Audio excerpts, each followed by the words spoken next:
Have you ever been stuck with a GE top-load washer that just won't turn on? I'm William with appliancepros.com, and I'm here to guide you through diagnosing the problem on this particular design of a washer, focusing on the main control assembly. This is often the key to reviving an unresponsive washer, and even if you're new to the world of do-it-yourself repair, you'll find it's easier than you think. Let's dive in and bring your washer back to life. With over 2 million products in stock and the know-how to help you do it yourself, we are appliancepros.com. Let's start by getting our tools together. Today we'll need a 5/16 inch nut driver, a 1/4 inch nut driver, and a multimeter.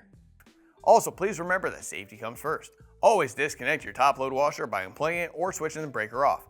With the power disconnected, we're ready to dive in and start troubleshooting the control assembly. We're removing the 1/4 inch screws securing the console to the top panel. We're rotating the console forward. We're locating the 10-pin connector and looking for the red wire with a black stripe and a white wire with a red stripe. With the wires located, we're plugging the power cord into the outlet and grabbing our multimeter. Extreme care should always be taken to protect against electrical shock, which could potentially result in serious injury. Please do not test live voltage if you are uncomfortable using a multimeter around live voltage. We're setting our meter to volts AC, which looks like a V with a squiggly line, and we're testing the 2 wires that we located. If 120 volts AC is present, like it is here, then the main control assembly has failed and needs to be replaced.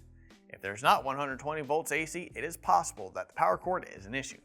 An easy way to check would be plugging a lamp into the same exact outlet as the washer power cord. If the lamp works in the socket that the washer's power cord was in, the power cord has a failure. If the lamp doesn't work, there might not be anything wrong with the washer itself and it may be a power supply issue instead. One of the best tools that you can have in your toolbox is a multimeter, and we'd love to show you how this device works and how you can benefit from using it. Check out the video in the description. Since we found the main control has failed, here's how to replace it. We're removing the knobs from the console and setting them to the side. We're disconnecting the wires.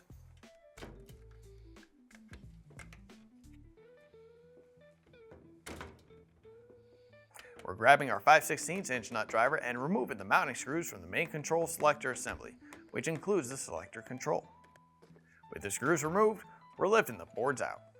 Here's the old main control assembly and here's the new one. If you've already got one, great. If not, you can pick one up at appliancepros.com.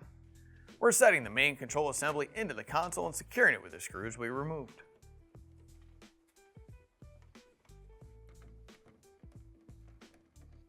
We're connecting the wires.